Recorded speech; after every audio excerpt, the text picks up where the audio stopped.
my cup, Lord. I lift it up, Lord. And welcome to Mr. Ben Millis, who has joined us this weekend. Thank you so much for coming. Like the woman at the well, I was seeking for things that could not satisfy.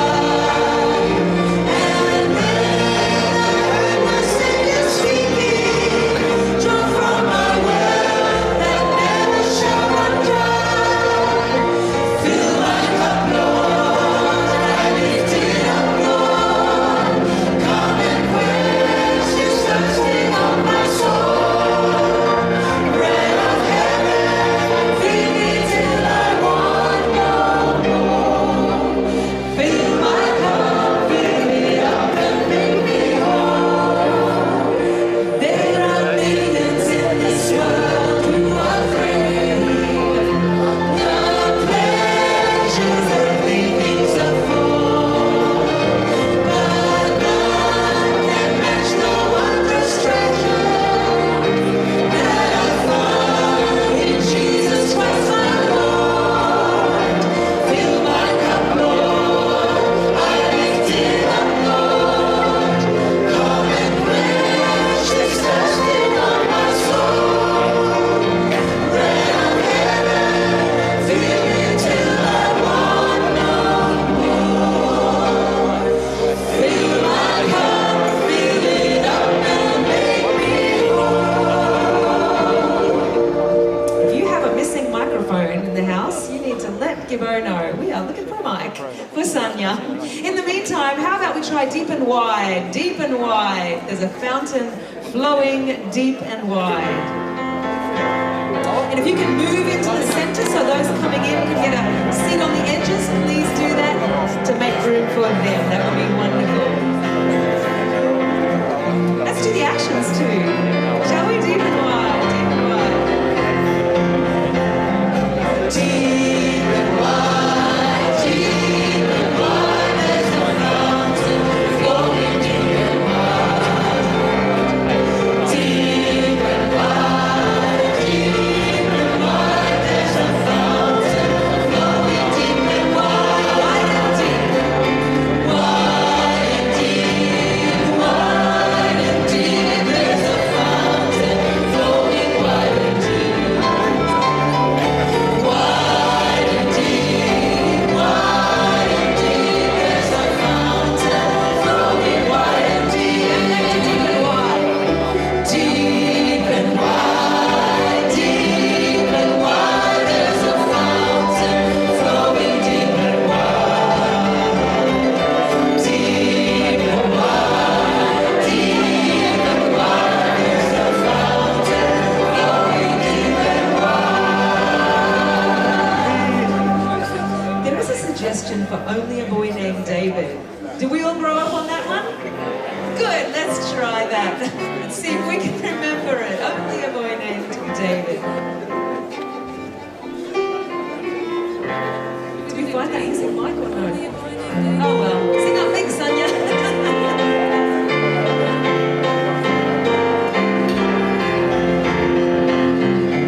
Only a boy named David, only lived to sing. Only a boy named David, but he could pray and sing. Only a boy named David, only lived to sing. Only a boy named David, started from the stones he took. And one new song went into sleep, and the sleep went round and round. And one little song went into sleep, and the sleep went round and round. And round and round and round and round and round and round and round. And one little song went up in the air, and the giant came tumbling down. Amen. What about everybody ought to know? Everybody ought to know who Jesus is. Well, that's right on theme for our gathering, isn't it? Very missionary for us. There was a request for feeling mighty fine. Can we do that again as well? Good.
this morning, feeling fine. Let's do that one. I'm feeling mighty fine.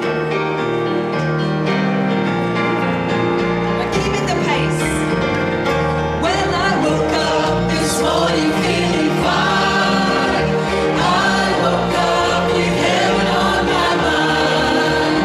I woke up with joy in my soul, 'cause I knew my Lord had control. I knew I was walking in the light.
Alrighty, we're going to invite you to stand and sing our theme song, The Mission.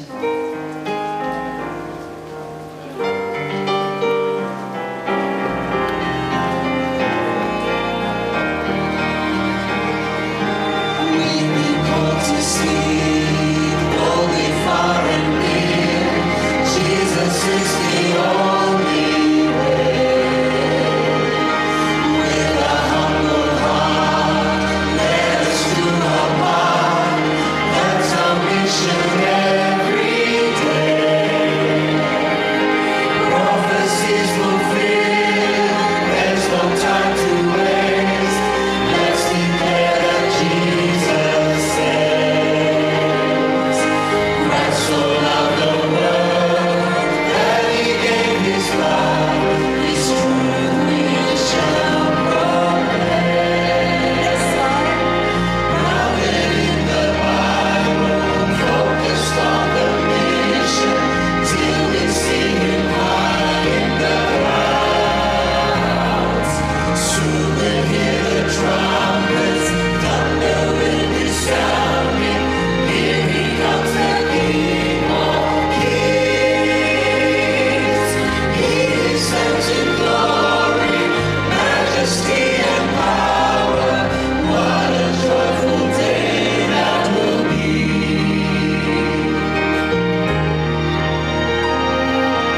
We've been called to pray for the latter rain and to walk in unity. Hand in hand we stand all across the land, preaching for the world to see.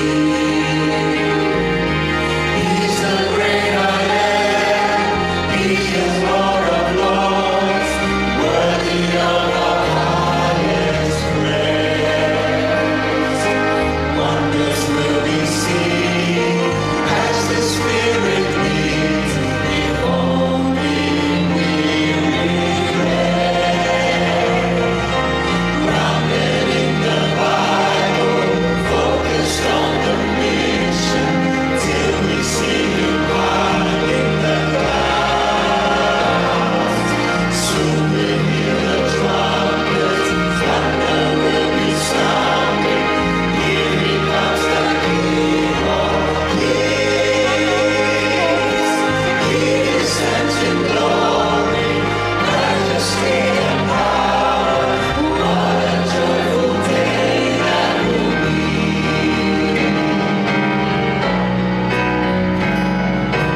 Grounded in the Bible, focused on the mission, till we see Him high in the clouds. Soon we'll hear the trumpets, thunder will be sounding. Here He comes, the King of Kings. He descends in glory, majesty and power. What a joyful day that will be. Amen, amen. We would like to try an acapella piece with you, Revive Us Again. We praise Thee, O God, for the Son of Thy love, for Jesus who died and is now gone above. Hallelujah, Thine the glory. Hallelujah, amen. Hallelujah, Thine the glory. Revive us again.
and you deserve the glory.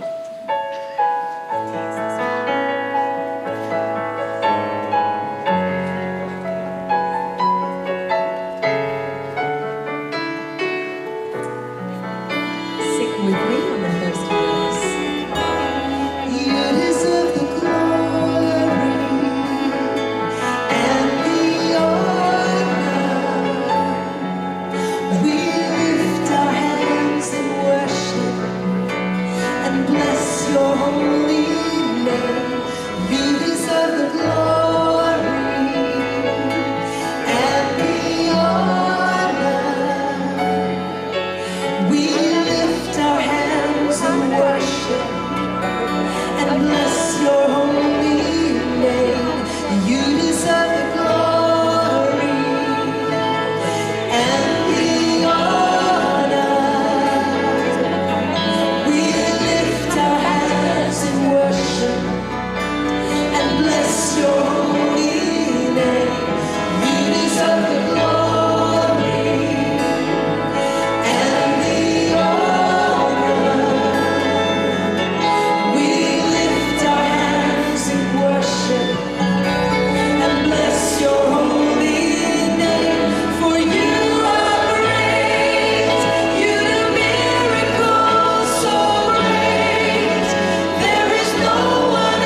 you so much that we can worship you and call you holy, holy, holy, Lord God Almighty. Amen.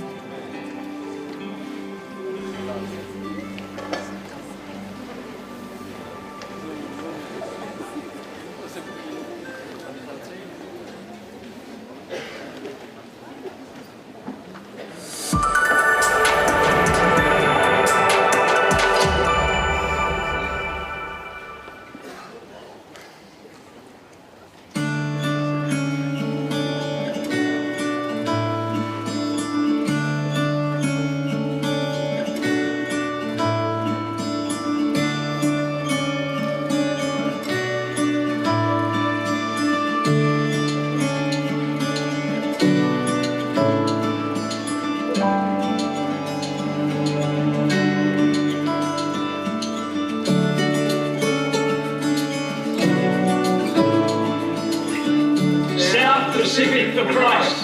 South Pacific for Christ. East Carolina Civil Mission for Christ. South Pacific for Christ. Victoria for Christ.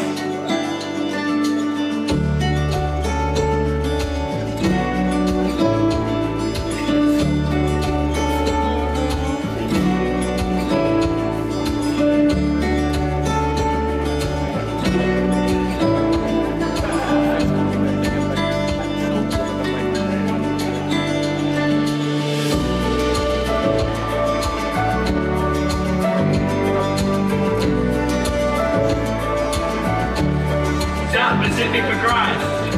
ANC for Christ. Pacific for Christ. South Pacific for Christ.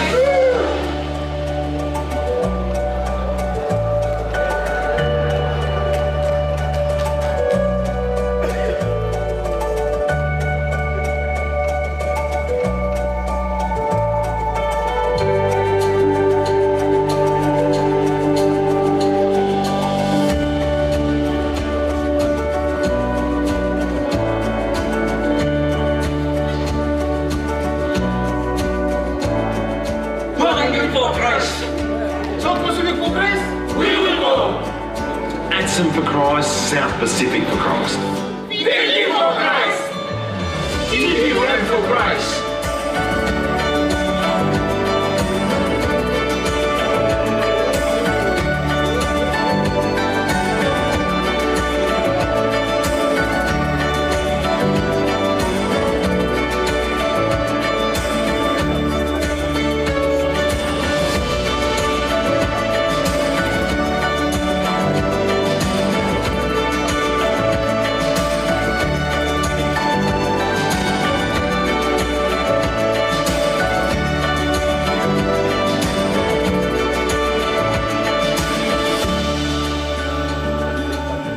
So it's all about empowering each other and attending the sessions and all that. It really inspires me also because I've got a mission to accomplish.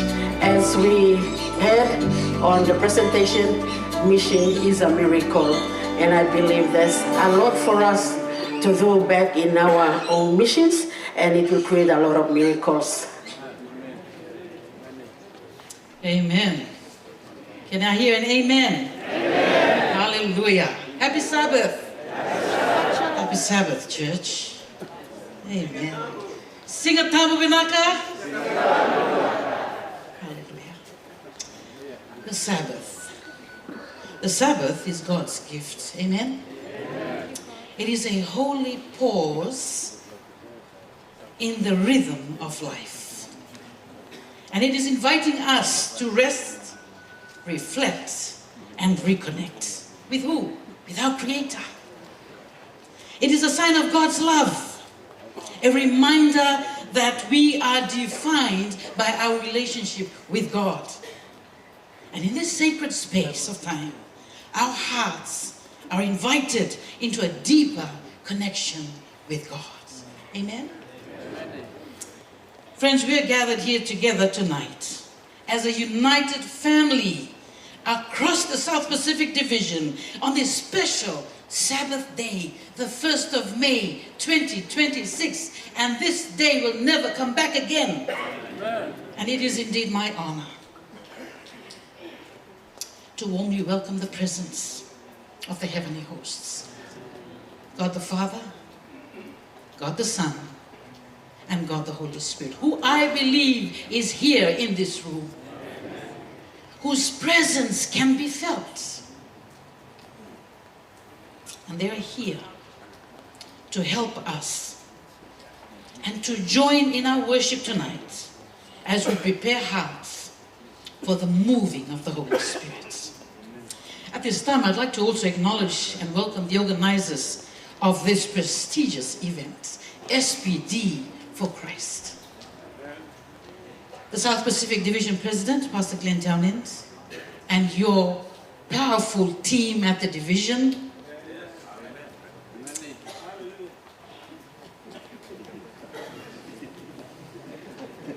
Distinguished guests, church leaders, administrators, and church family joining us here tonight, right here in this tent at Watson Park. And for those of you who are joining us live on stream from TPUM, we'd like to say, Singatamu Winaka.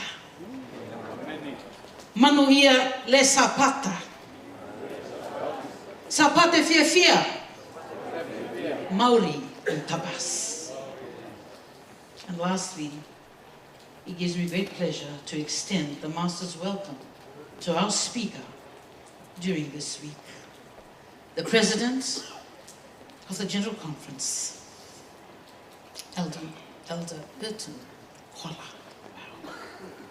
whom I believe, and we all believe, that God has sent out, ordained and commissioned with yet another bold message tonight for you and I. Amen? Amen. Elder Köhler, your presence has been a blessing to this sacred event. And it is our prayer tonight that God will bless you, enlarge your territory of ministry, and together here tonight, we speak blessings upon the message that we will hear from you.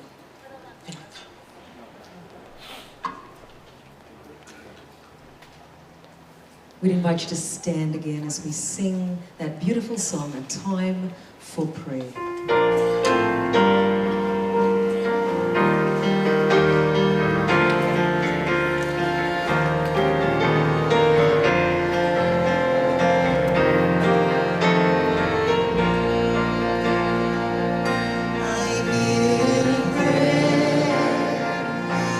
Search of calmness and treating God to make me whole, to heal my poor, my joys and sorrows, and life find peace to soothe my soul.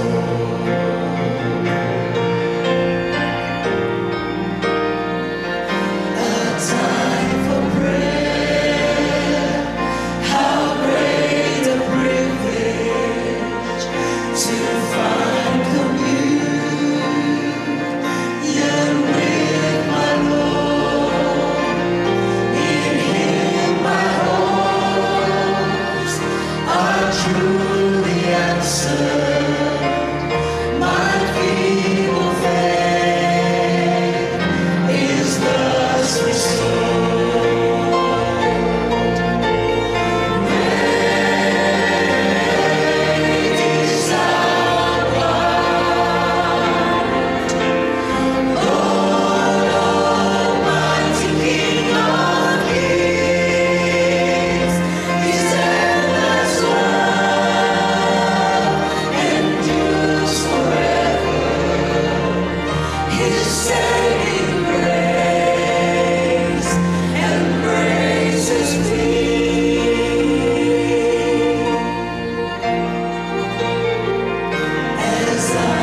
Psalms 100 verse 4 says, enter his gates with thanksgiving and into his courts with praise. Be thankful to him and bless his name. And I'm sure we're all here to praise God. And in verse 5 it gives us 3 reasons why we need to praise this God. Amen? 1, for the Lord is good. 2, his mercy is everlasting. And number 3, and his truth endures to all generations. Pray with me as I pray in the Fijian language. Ilo malangi nai tiko tiko tampu. Nai tiko tiko ni tamai ke mami baka lo malangi. Tamago ke mami baka pinipinaka baka lebu na lube muni. Ni rauni ke mami songo ni bata baka kaongo. Endona bunua pupulangi turanga. Ke mami kau mai kina na vei mata ni tuen duindui. Me ke mami mai rokovi ke mni. Me ke mami mai laveta na edhamuni. Me ke mami mai langiti ke mni choba. Saka lebu na babi ni benaka. Turanga na bongi ni kua. Ke mami tolaka vei ke mni nona bulan nona mni tamata. Elder Erton Köhler. Turanga ni te nguba. Ni te nguba na nona bulan. Ni bakalonga tataka na tuku na kaloy na bongi ni kua. Merambula na nomo ni tamata era tiko na bongi ni kua turanga. Merauta lang na bakambulayo na kay ke mami. Era tiko na taundako ni buno gocho. E na bebo no ke mami tui vingarawi tiko kina na kalo sakali na babi ni benaka. Ke msureta na nomo ni alo tampo na bongi ni kua. Ni mai tiko ke mami turanga. Me kunia na nomo ni baka deu na nomo ni bosa na kalo ne mami mbula. E na bongi ni kua. O turanga me kako sarangani mutu. And everyone says, Amen and Amen.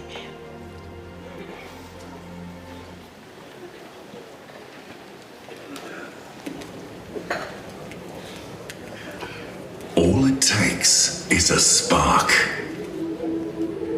Just one ember can ignite a flame. It just takes one person filled with the Holy Spirit to spark change. One word of truth, one act of love, one heart set on fire for Jesus. And it spreads like a wildfire, shaping everything in its path. Unstoppable, unquenchable, a wildfire of grace. It only takes one spark. Are you ready to carry the flame? Lift up the trumpet and loud let it ring. Jesus is coming again.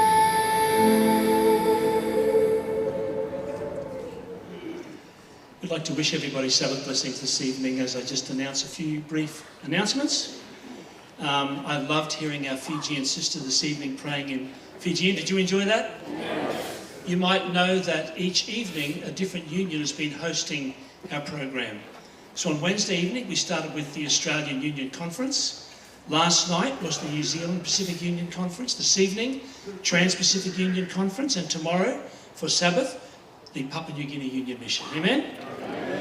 And I just want to let you know as well that we'll be having a Sabbath closing program tomorrow afternoon at 5 p.m. And we apologise for not being able to host something this afternoon, so we'll make sure we have something for closing tomorrow.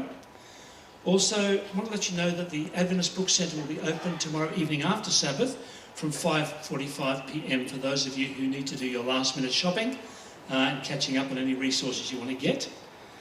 And also, any mission officers and delegates who are planning to remain behind longer than tomorrow, we need you to go and contact Tareka because she needs to know allocations for rooms and catering as well. So please see Tareka if you're planning to stay longer than tomorrow. God bless. Have a good evening.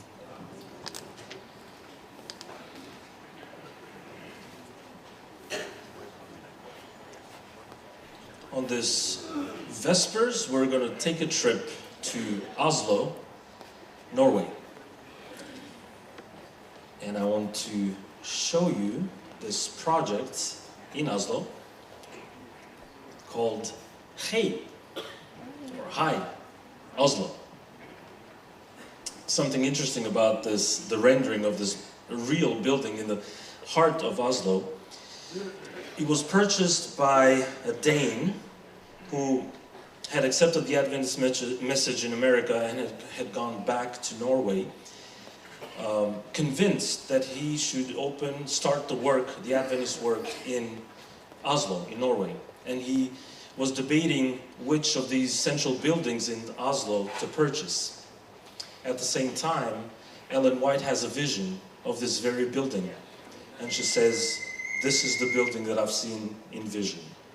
So this building was purchased in the late 1800s, and since then has been a light in the heart of Oslo.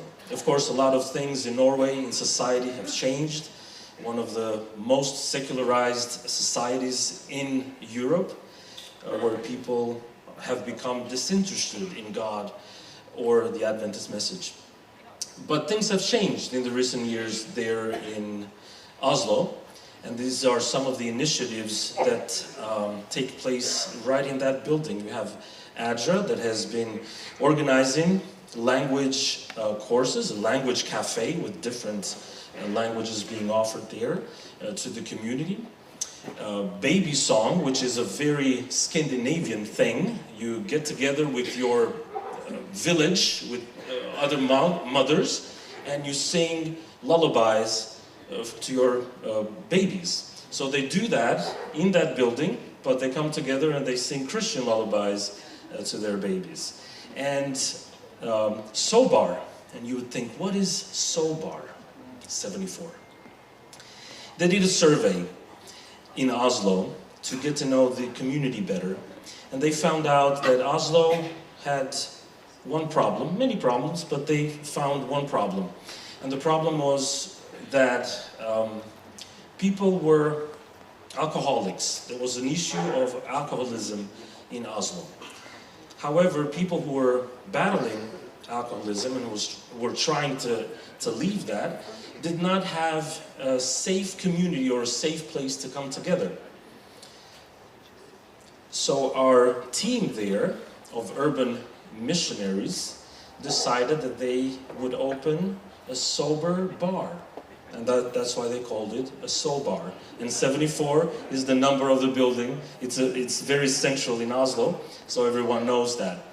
So they started to create this community where they would get together, weekly gatherings, and instead of serving alcoholic drinks, they would serve virgin drinks. And it became something very popular in downtown Oslo, especially by those people who did not have a safe third space to gather in. And so a few years later, this is a regular scene at Sobar 74 in Oslo. Something very creative, something very unusual, but something, a ministry and people that are ministering to their community and to their people.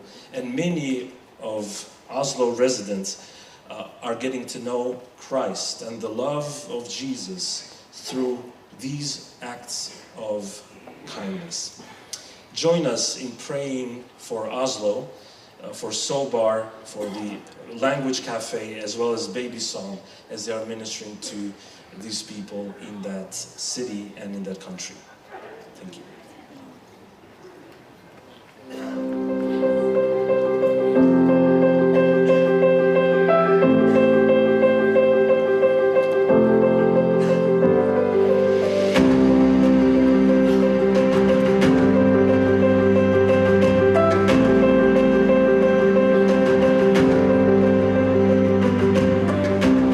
Solomon Islands, the mission of the church continues to move forward in powerful and inspiring ways. God is opening doors, touching lives, and transforming communities throughout our islands. As we move closer to the Solomon Islands for Christ nationwide evangelistic initiative, preparation is intensifying around the country. The countdown has begun. Small groups are active, Voice of Youth cottage meetings continue, prayer groups are growing, and Bible studies are happening across the mission. International speakers have been finalized, and committees are working tirelessly as we prepare for this massive gospel commission.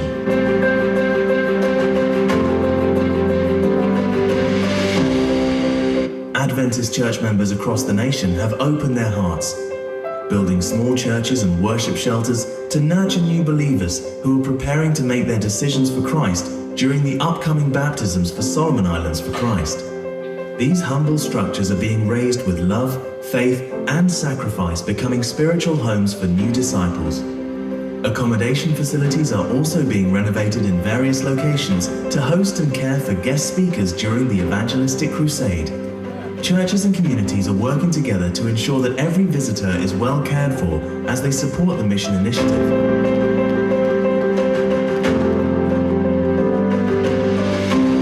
Every year, countless men, women, and young people choose to follow Jesus through baptism. These decisions reflect a growing movement of discipleship happening across our mission. Among the many powerful testimonies emerging from the Solomon Islands is the story of George Toililiu, a shining example of how God is using the ministry of the church to change lives. George was a hard-working man, a professional road engineer, a welder trained by Japanese engineers, an athlete known for his strength on the basketball court, and a competitive rugby player admired for his determination on the field.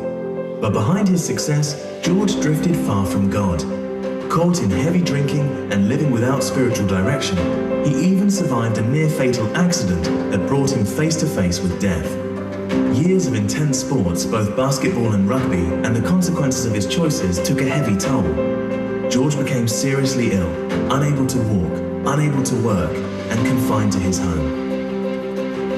Yet even in his darkest moments, God was still working. His faithful wife never stopped caring, never stopped praying, and never stopped believing that God could restore him. During his long days at home, George began listening to Hope FM and watching Hope Channel television. Gospel music, messages of hope, and powerful preaching began to touch his heart. Through the influence of our media ministries, God planted seeds of healing and transformation. Local church members visited him, prayed for him, and encouraged him. Moved by God's grace, George made the decision to give his life completely to Jesus. He was baptized, renewed, and restored. And by God's grace, today George is walking again, slowly but steadily, and is able to drive his vehicle. George's story reflects the heart of our mission. This is what happens when the church, its ministries, and the Holy Spirit work together to reach people where they are. Across the Solomon Islands, new churches are being planted. Small groups are growing. Young people are engaging in ministry. Families are being discipled. And the gospel is reaching remote communities through dedicated mission work and media outreach. Through creative evangelism, youth involvement, and our expanding media presence, the message of Jesus continues to travel farther than ever before. As the Solomon Islands mission, we are committed to sharing hope, making disciples, and preparing our people for the soon return of Jesus. And today, we stand united with the wider church family in the South Pacific, celebrating what God is doing across our region.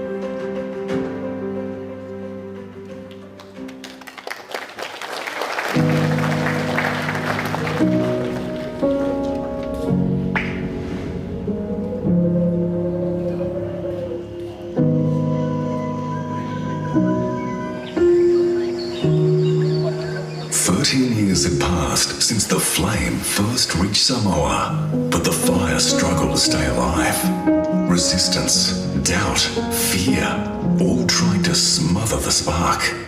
But sometimes, all it takes is one breath of wind.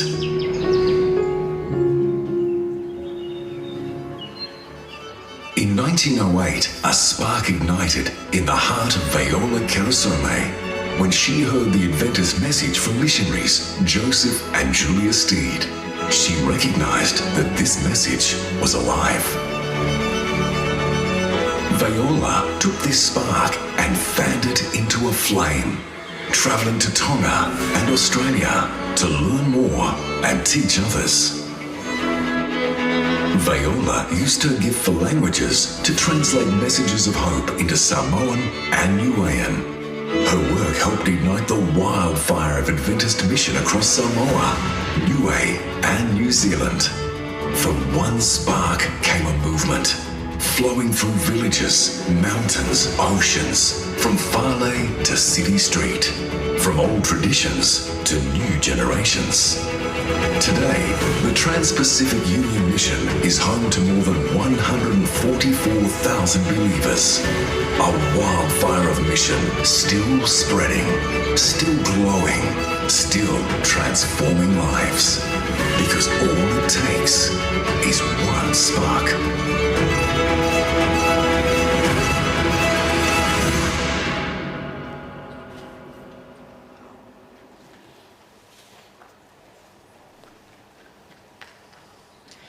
It's my privilege to welcome Pastor Erton as I pray over you this evening.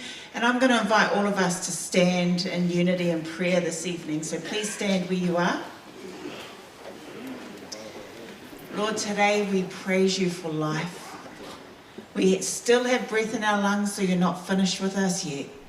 Tonight we simply pray, give us ears to hear, hearts that are open, and the willingness to simply follow where you call us. Please bless our speaker, Pastor Erton, Lord. Give him your words. May he speak with your heart. And may we be ready to receive from our loving Heavenly Father, we pray in your mighty name. Amen. Thank you so much for your prayer. And thank you, Alice, for your kind words today. Amen. It inspired me. Especially your prayer. I was not able to understand, but I understood my name. And I understood that you were praying for me. Thank you so much. Happy Sabbath, everyone. Welcome to the sacred hours of the Sabbath. And together with the Sabbath, we are now living the last hours of the South Pacific for Christ launching program. Usually, the last day is the best day. May the Lord bless us in everything that will happen this day here. You know, it was a privilege for me to be with you all this time here. From Tuesday to Friday, and of course will be a blessing tomorrow as well. And you know, I enjoyed something, or some different aspects of the meetings here. I love to see your interest. Every evening, while I was speaking, I can see many faces from here, and I can see your attention, your interest, your amens, your participation. Thank you for your interest in hearing, in eating the Word of God. It's an inspiration for every preacher. When you are sharing the message, and you can see that people are coming with you, it is because the Holy Spirit is working among us. I love to see another element that I didn't expect to see too strong here as I saw. Your commitment to, what is that? Your commitment to integration. This is a word that I love to talk about and repeat it. Integration is unity, is collaboration, is synergy. You can use all kinds of words. And I'm amazing to see how all of you are working together for the same objective. The islands are the islands. Australia is Australia, New Zealand is New Zealand, but we can work together. We can respect our differences, our cultures, our languages, and all these things, but we can work together. And what I can see here is people saying, South Pacific for Christ. It's not related to where you are coming from. It's related to your passion for mission. Please don't forget, when we are together, when we are united, we are stronger, we can go further, we can arrive faster, and we can open the door for the Holy Spirit to work among us. And I believe that it is happening here, and it will happen much more as you move forward, always working together, respecting the differences, but keeping the same goal. And the goal is to be grounded in the Bible and focus on the mission. And SPD for Christ is our goal for mission here in this territory. May God bless you and keep you strong on this commitment, of course, not only for South Pacific for Christ, but also for One Voice 27 as well. Yesterday I learned that 27 will be the year for New Zealand. It means New Zealand has the responsibility of make SPD for Christ stronger in 2027. And from New Zealand, you can inspire all the division to be part of a movement like this. All the medias being used for evangelism, for mission, sharing Jesus, preparing this world to the second coming of Jesus. September will be the high point of that. But you can start now.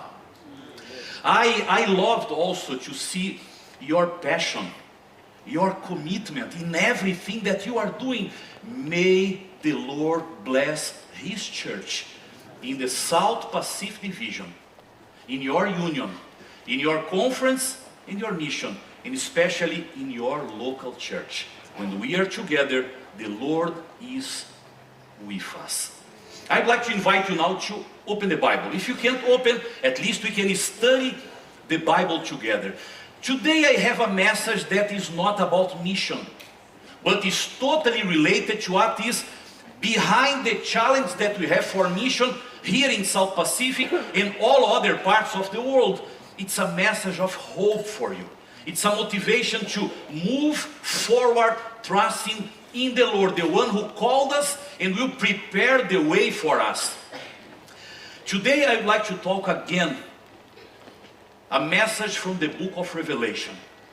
And you know, when I mention the book of Revelation, my invitation for you is to go again with me to be grounded in the Bible and focus on the mission. With the Bible in our hands, we can go deeper in the Word of God. We can study the Bible. We can open the Bible. We can preach the Bible. And you can use the Bible to keep our motivation strong to the mission. You know, this is something that I love in the movement that we are calling One Voice 27. Because this is a movement that is totally grounded in the Bible and focused on the mission.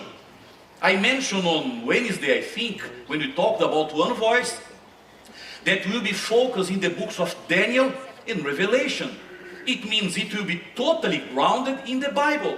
And our invitation for the church is not only to share Daniel and Revelation. Our first goal is to call our local pastors, our leaders, our editors, those who are producing videos and materials for internet. Let us explore Daniel and Revelation for our church members. Sometimes I think, when was the last time when I was seated in the pews of a church and I heard a message from the book of Daniel? Maybe sometimes about the statue, the faithfulness of the Daniel and his friends. But when we open the Bible and preach about the prophecies and the message that we have there, and we can make it relevant for our world today. You know, many of our church members, they didn't receive Bible studies in prophecies. They didn't hear about 2,300 days or years. They didn't hear about that. If they didn't hear that on their Bible studies, and if they don't hear it later from the pulpit, what exactly they believe? How remnant they are? How connected to our message and our identity are they?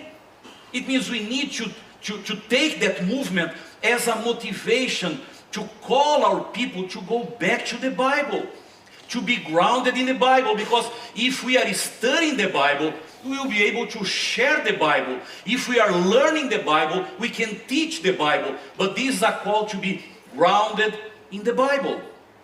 I preached, maybe this is the third message from the book of Revelation, just to motivate you to think that from this book that's very connected to us, you can take a lot of important lessons that are vital for our days, that can be relevant for our times, and that can show to our people something that can touch their lives. We can go to those prophetic books, not only to teach about prophecy, it's important, but also to take vital messages for the life of our church. Let us go together today.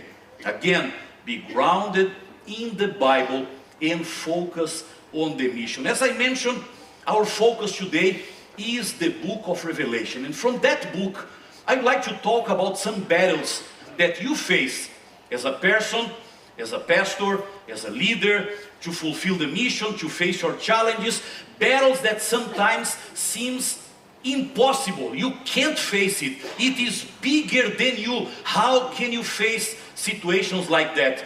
We can go to the book of Revelation. You know, the book of Revelation is considered by many theologians and researchers as the central book of the Bible. According to them, and I believe on that, all the books of the Bible can be together. They are represented in the book of Revelation. For example, the Old Testament, 505 different Bible verses from the Old Testament, they are in different ways represented in the book of Revelation. 28 out of 39 of the Old Testament books are represented in the book of Revelation. It means the Old Testament is there. And the New Testament, well, the New Testament is totally connected to the book of Revelation. What is the New Testament? The New Testament is all about Jesus, His life, His ministry, His death, His sacrifice, His church, the promise of His second coming. The book of Revelation is also about Jesus. You remember Revelation chapter 1 and verse 1. Revelation of Jesus Christ. It means New Testament is Revelation, Revelation is New Testament. We can say with all the confidence, all the books of the Bible are represented in the book of Revelation. It means when we preach about Revelation, we are preaching about the Bible. Let us spend some time on this book, looking at the person of Jesus. This is the center of the book of Revelation. You can see on the screen, despite prophecies, symbols, dates, and signs, the purpose of Revelation is to ensure that Jesus is on the side of His people from the beginning to the end. No matter what happens, Jesus will always be in control of the future. Yesterday I mentioned to you that Revelation chapter 12 is the heart of the book of Revelation. And at the heart of the book of Revelation, in this chapter, we have a very clear message. We are at war. And I'd like to highlight it to you, pastors of this church. We are not in a picnic area. We are in a battlefield. Let us face our ministry every single day on that way. We call this battle, this war, as the great controversy. And chapter 12 is showing us that the great controversy is moving to the end. But when you go to chapter 12, and I'll go back to this chapter now. We talked about that yesterday. In chapter 12, we can see the 4 crucial moments of the war. Look that. The first moment of the war is the beginning of the war in heaven. And you can see the verses. The second moment of the war is the war against Jesus. The third moment of the war is the war against the early church. And the fourth moment is related to us, is the war against God's remnant.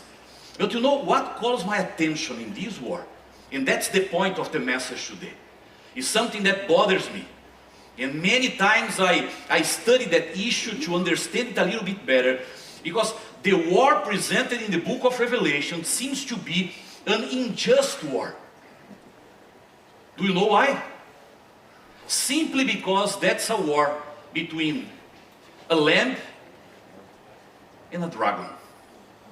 When we think humanly on that, with a human perspective, my question for you is, who would be expected to win? The lamb or the dragon?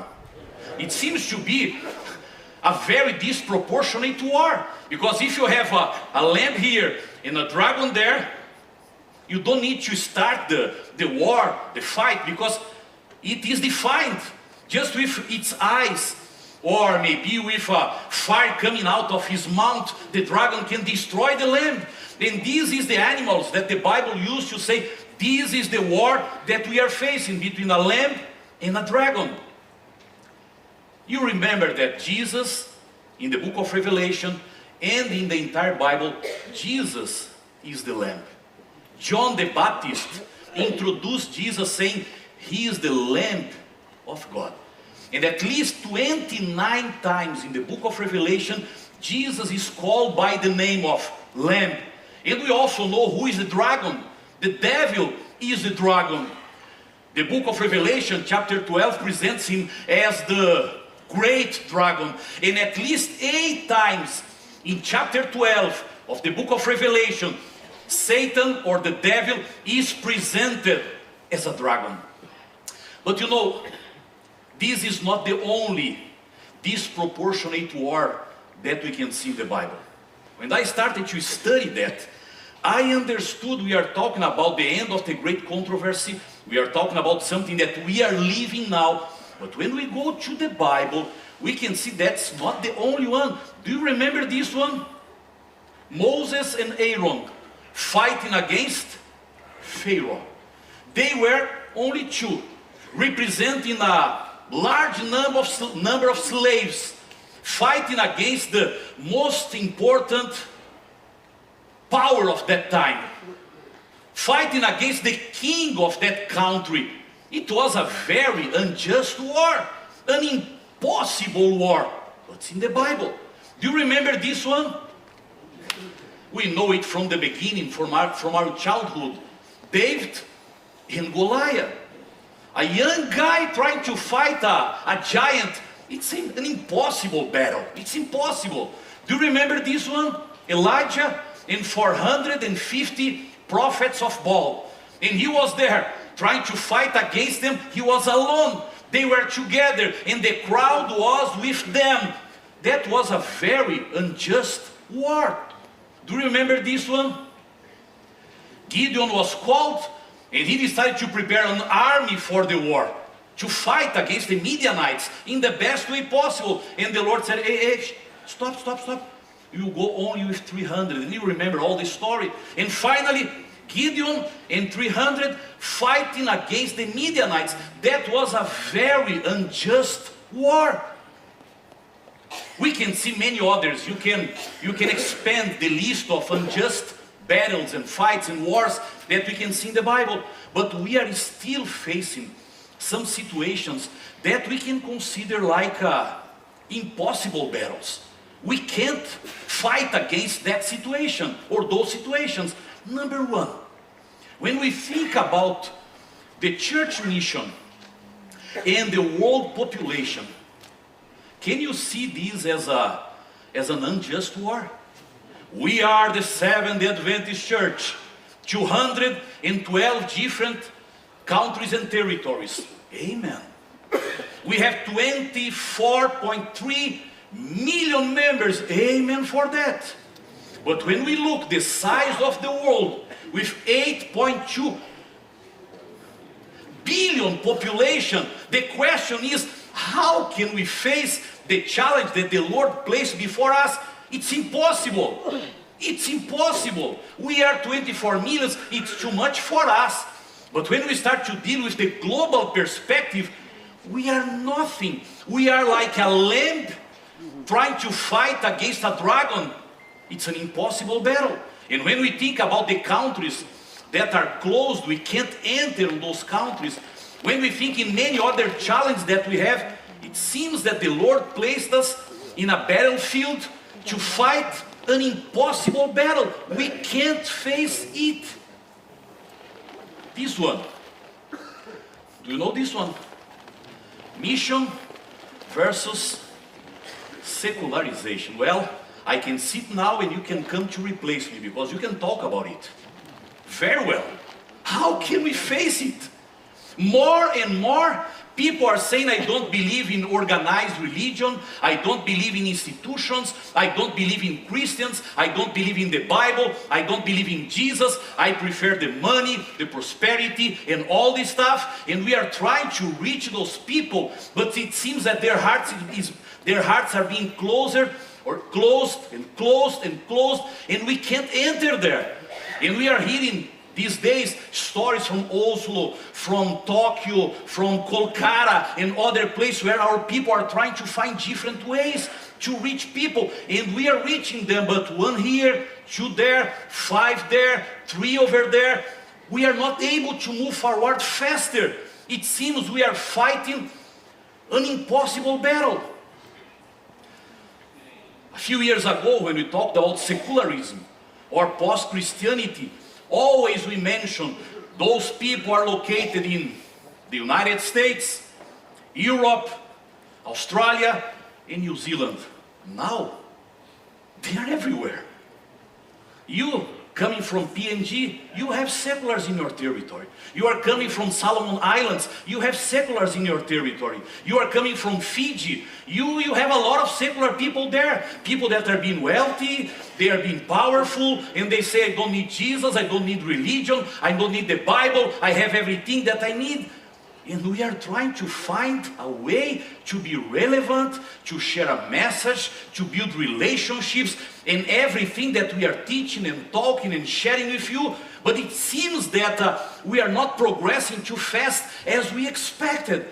It seems to me an impossible battle. It seems that we are like a lamb, small one, weak one, trying to fight against a dragon, but the dragon is much stronger than us, and we can't move forward. What do you think about this one? Biblical principles and the culture. Talk about the Sabbath for the community.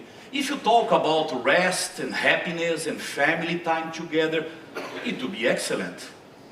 But if you have a problem in your job, and you need to select between the Sabbath and the job, and you say, I will remain faithful to the Lord, I will follow the Sabbath, you know what they will say about you. Talk about family. Talk about marriage. Talk about sexual issues. As the Seventh-day Adventist Church, we are very respectful. We understand that people, they have the right to select all kinds of lifestyles that they decide to do. They are responsible for themselves. We can't criticize them. We can't condemn them. The Lord will do all these things. Our role is to understand the Bible, is to follow the Bible, and with love and respect, we need to share the biblical message. But when you start to talk about family issues, post something on social media, saying what you believe according to the Bible, with love. You can have a beautiful song behind to try to soften the hearts of people, saying, I believe that the Lord created us to love each other, just with the best words that you can find. You will see the result. Sometimes it seems that we are a lamb fighting against the media, the powerful people, the authorities. Everybody is moving in a different direction. We are alone. We are trying to defend something that is almost impossible in the society where we are. And I don't know if you had this sensation. I had it in the past, many times. We are alone in this arena. We are defending something that almost no one is defending. I don't know if we have the energy that we need to keep defending that. Talk about the creationism. Talk about the beginning of everything, and just say, again with love and respect, that you believe, or I believe, that the Bible has the right account of creation, or creation account. Genesis 1 and Genesis 2. And I believe that the Lord created the world in 6 or 7 days, according to the perspective that you like to share. But I believe in the biblical message. Say it in the classroom. Do you know what will happen? Say it in a social post or social media post. You know what will happen. It means the major part of the world see the beginning of everything in a totally different way than we see. It seems we are trying to fight against a giant. We are like a lamb trying to fight against a dragon. Do you understand why the Bible used this example, lamb and dragon? Because many times you feel that you are the minority. You have no power. You don't know the way. You don't know how to do that. That's the reason, because that example is very practical for us today. The last one. The list could be longer than this one. But you know this one. Spiritual life versus digital distraction. Sometimes I think it is impossible. We lost that battle. At least my cell phone is blessed with One Voice 27. It helps us to make it holy or holier. But you know what happened.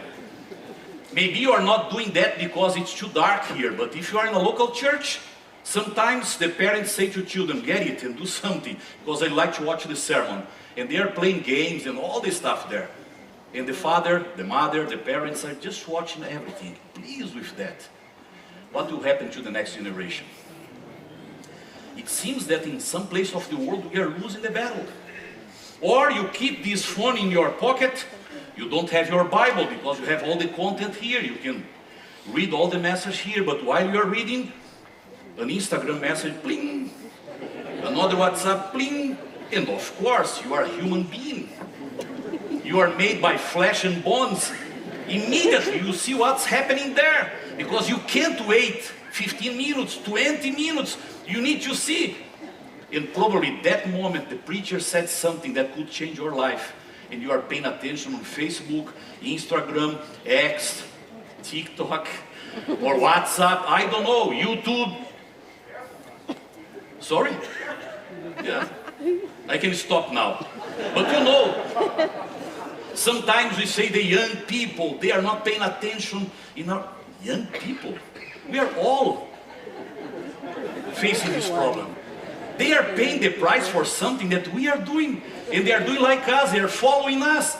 If the preacher comes from Brazil and speak a broken English and you are not understanding everything, the best is to get the phone and say, let me see Instagram now, maybe I have something better to see or to watch while he's speaking, because I can't understand everything that he's speaking now. You know what I'm talking about. Some of you or some of us, I have my Sabbath school lesson or adult Bible study guide in my iPad. And I study my Sabbath school there. I know the temptation. You put in flight mode and all things that you can do to consecrate that equipment during that time, but the temptation is there. Let me see if my son sent that message. I was waiting for that picture.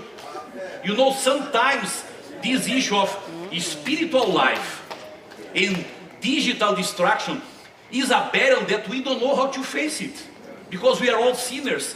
Who will face the problem? Who will resolve the problem? It seems this issue of digital distraction is growing and growing and growing, and it's been a bigger dragon, and we are being a smaller lamb and lamb and lamb. How can we face that? It's an impossible battle. Well, let me tell you something. The best news from the book of Revelation is not that we are at war. This is not the message of the book of Revelation. Of course it's there, but it's not the core. Nor that we are facing a disproportionate war. That's not the core of the message. Let me tell you what is the central message of the book of Revelation for your life, for your leadership, for the mission that you need to accomplish in this territory. And sometimes you don't know how to do that. The central message of the book of Revelation is that Satan, the dragon, is defeated and Jesus is the winner. This is the heart of the message. The lamb can be smaller, the dragon can be bigger, but in the Bible the dragon is defeated and the lamb is victorious. And if you go to chapter 12 again in the book of Revelation, you can see the 5 defeats of the devil. 4 moments of war I presented at the beginning, but in the same chapter you can see the 5 great defeats from Satan. Number 1, he tried to destroy the sun, and the sun was raptured to God. He was defeated. Number 2, he fought against Michael, but he was defeated and cast down to earth. He was defeated again. Number 3, he persecuted the woman, but God took the woman to the desert and protected her there. And he was defeated again. Number 4, he tried to draw the woman, but the earth swallowed the river thrown against her, and he was defeated again. And number 5, it is related to you and to me. He seeks to defeat the remnant, but the Bible says the remnant will remain faithful. Please, my dear brothers and sisters, leaders of the church in the South Pacific Division, in every seemingly impossible battle that you have, to reach a city, to reach a country, to plant a new church, or to face your personal problems, or to face your leadership challenges, please, in all of them, always remember, Satan is already defeated, and Jesus is the winner. His victory is already assured, and it is in the Bible. I'd like to invite you to open the Bible. The Bible reading for today is at the end of the message. Revelation chapter 17 in verse 14. Maybe you can't read it, but it will be on the screen. Look that. These, talking about those who follow the dragon, those who are with the devil, these will make war against the Lamb, and the Lamb will overcome them. For he is the Lord of lords and King of kings. But it's not enough. He will overcome, and all of those who are with him, who are called, chosen, and faithful, will overcome with him. This is a message for you and for me. Jesus is the winner. In every situation, the Lamb will win. Despite the size of the challenge that we have, how big they are, how complicated they are, always the Lamb that sometimes seems the minority, always the Lamb will win. Do you remember, it is in the Bible, all the 7 churches of Revelation, in each of them, from the first coming of Jesus to the second coming of Jesus, for every church, John the prophet, Jesus said, those who overcomes. It means we have overcomes in every generation of the Christian church. Why not we have overcomes in the Laodicean church? Why not? 17 times overcome is presented in the book of Revelation. The 7 churches are there. But you know, at the end of everything, the Lord says, he who overcomes shall inherit all these things. It means our victory can start now, and it will be celebrated in the kingdom of heaven when Jesus comes. Look what Ellen White says. There is no reason for discouragement. The promises of God are what? Are sure and steadfast. And if it's not clear for you, I have another one. She says, the privilege of those who overcome by the blood of the Lamb and the word of their testimony are what? Are beyond their comprehension. This is a promise for you and for me.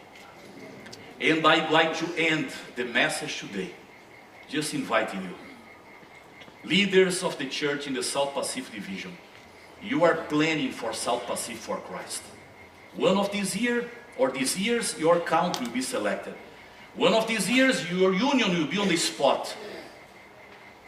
Leaders of all the 4 unions, leaders of the church in all our 19 countries and territories. Pastor Glenn, you represent all the leadership. Please, let us face every apparently impossible battle by the blood of the Lamb and in the hands of Jesus. Amen. Are you in? Yes. Do you believe on that? Yes. The message tonight is not about mission, but it's about what is behind the mission. It's a message of hope. If you're making plans, and sometimes someone here and there is saying, forget it, it's impossible in our territory. Please remind this message. We are winners by the blood of the Lamb. The Lamb is much smaller than the dragon.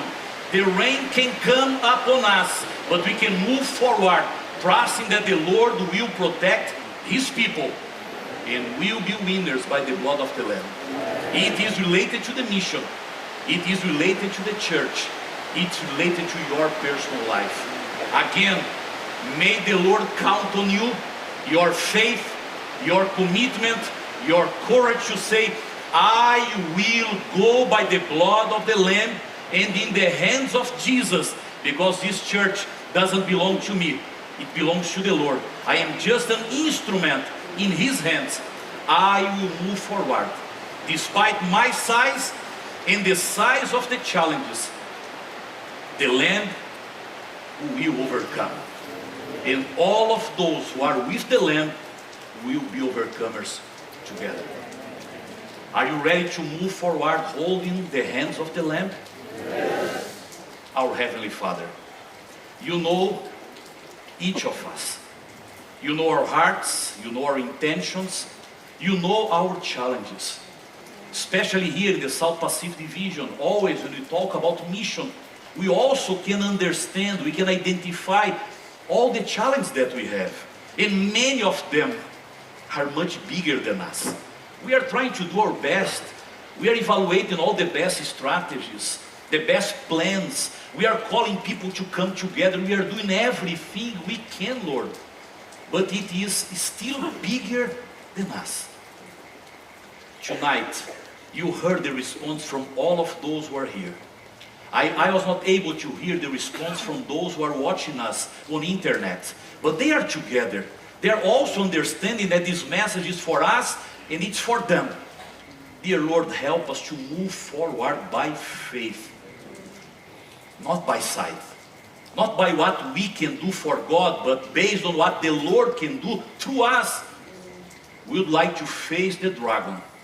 Not alone, because we will be defeated. But we would like to face the dragon by the blood of the Lamb. Please, dear Lord, give us faith. Give us dependence on the Lord. Give us the best ideas and the best plans. Please go before us, opening the way, working in the hearts of people, and showing us that when we go with you, we are overcomers as well. We pray and we thank you because we trust you. In Jesus' name, amen.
Telemelo foi mo te olo tunga. E ana le ai wo fai atu ya te uto. O te alu sa ni se mele lo foi uto. A fai foi o te alu sa ni se mele lo foi uto. O te tasa. O te tali foi o to fata suma. Ina ya o to le me o te ya. Lift up the trumpet and loud let it ring.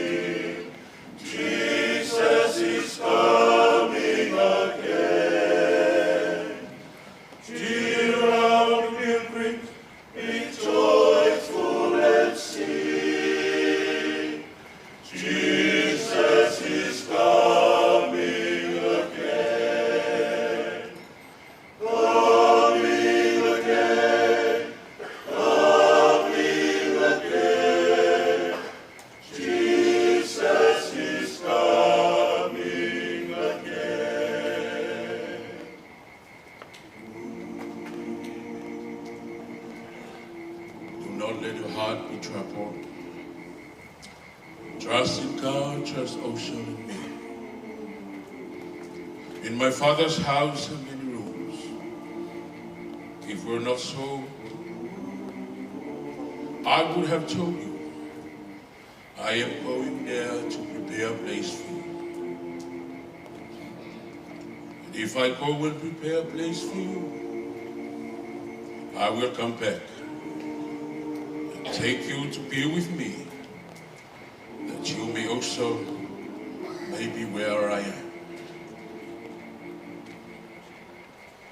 Lay off your mind, lay off your mind, leta feel my Jesus.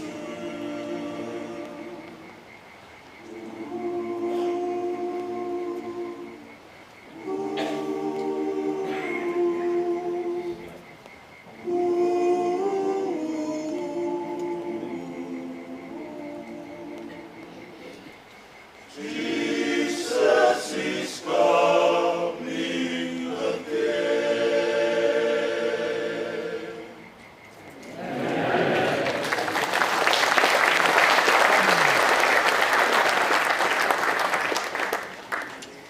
Praise God. Who's been blessed tonight? Who's ready to make some changes because you've been inspired tonight? Yeah, see, that amen wasn't so strong, right? So this is what this time is. This time is an opportunity for us to connect, to think a little bit deeper, and to make fresh commitment in prayer. And when we pray with others, there's amazing and hard and uncomfortable accountability, which is exactly where God wants us. So I love the message tonight. Our starting place is victory, right? If we have Jesus, our starting place is victory. Isn't that good news? Such good news. So we've got some questions that we're going to share in just a moment, but I'm going to start off with this one. I'm going to ask you just to sit there and reflect for a moment. Maybe close your eyes. This is a moment when we're just asking God to speak to us and maybe reveal something in our own lives.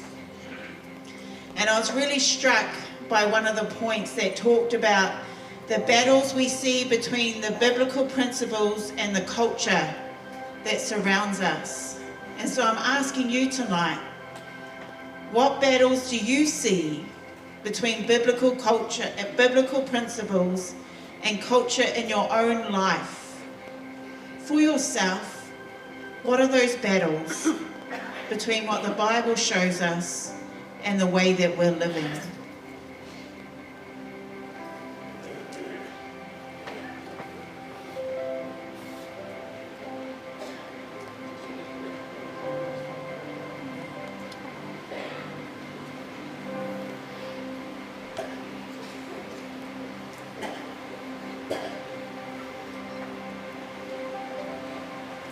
Now I want to take you just a step further.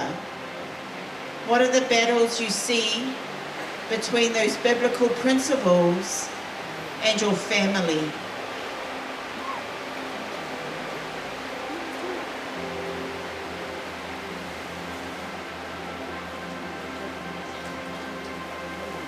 And I'll take you a step further. What do you see are the battles when it comes to your community?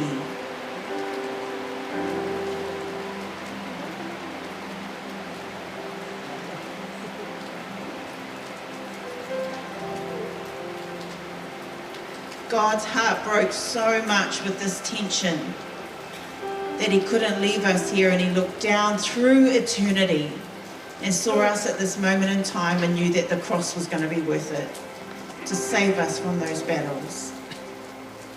I want to invite you now just to turn to the people around you and just unpack these questions a little. How does urgency and spiritual awareness fuel mission? What does it actually mean for mission if we suddenly have a sense of urgency? How can we protect against the distractions that we face? Because the distractions are going to keep coming at us. How do we protect against it? And I'm going to ask you to think about what is your fresh commitment today. And it's not something easy, it's something uncomfortable, but what's your fresh commitment today? So I want you to spend a bit of time just unpacking it with the people around you, and then I'm going to call us to prayer.